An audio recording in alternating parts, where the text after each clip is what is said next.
बहुत सारे लोगों के मन में एक डर है कि तंत्र एक ऐसी शक्ति है जो किसी को भी, किसी के साथ कुछ भी कर सकती है। तो क्या ये कोई ऐसा तंत्र एक ऐसी चीज है जिससे लोगों को डरना चाहिए? क्या आम आदमी भी इस तंत्र को अपने एक जीवन में अपना सकता है? क्या ये उनके लिए हेल्पफुल है या नहीं है? तंत्र हर व्यक्ति की मदद के लिए बना है।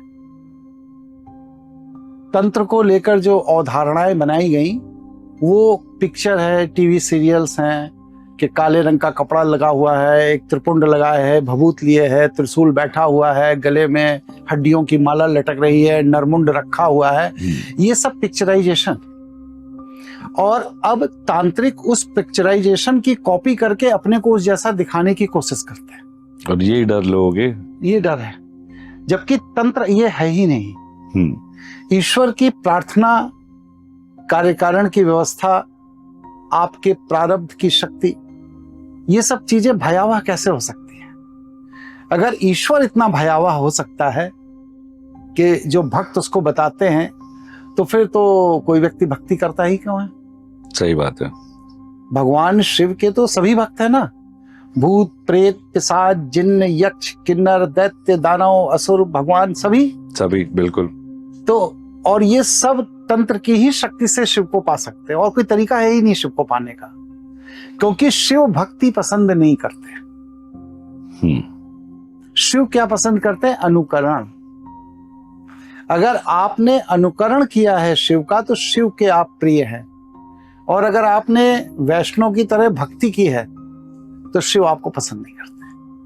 ये शैव और वैष्णव जीवन शैली के मध्य एक बहुत बड़ा अंतर है कि वैष्णव भक्ति को सर्वोपरि रखते हैं और शैव अनुकरण को सर्वोपरि रखते हैं। भगवान शिव कहते हैं जैसा मैं हूं वैसा तुम बन जाओ। राइट। वो कहते हैं कैसे हैं? तो वो कहते हैं कि भाई देखिए, ब्रह्मा जी हैं कमल दल पे बैठे हुए, बिल्कुल। विष्णु जी हैं सांप पर लेटे हुए, मैं तो सिंपल चट्टान पर बैठा हूं। जैसे मैं सिंपल चट्टान पर बैठा हूं सादगी के साथ, वैसे ही तुम भी सादगी के साथ जियो ना। आडंबर की जरूरत क्या है? भाई मेरे पास सर्व स्वीकार्य है।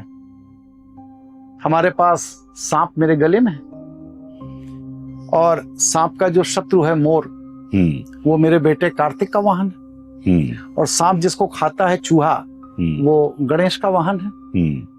नंदी मेरा वाहन है, और नंदी का जो शत्रु है शेर, वो मेरी पत्नी का वाहन है, और कोई किसी को नहीं खा रहा है। तो ये सर्व स्वीकार्य है।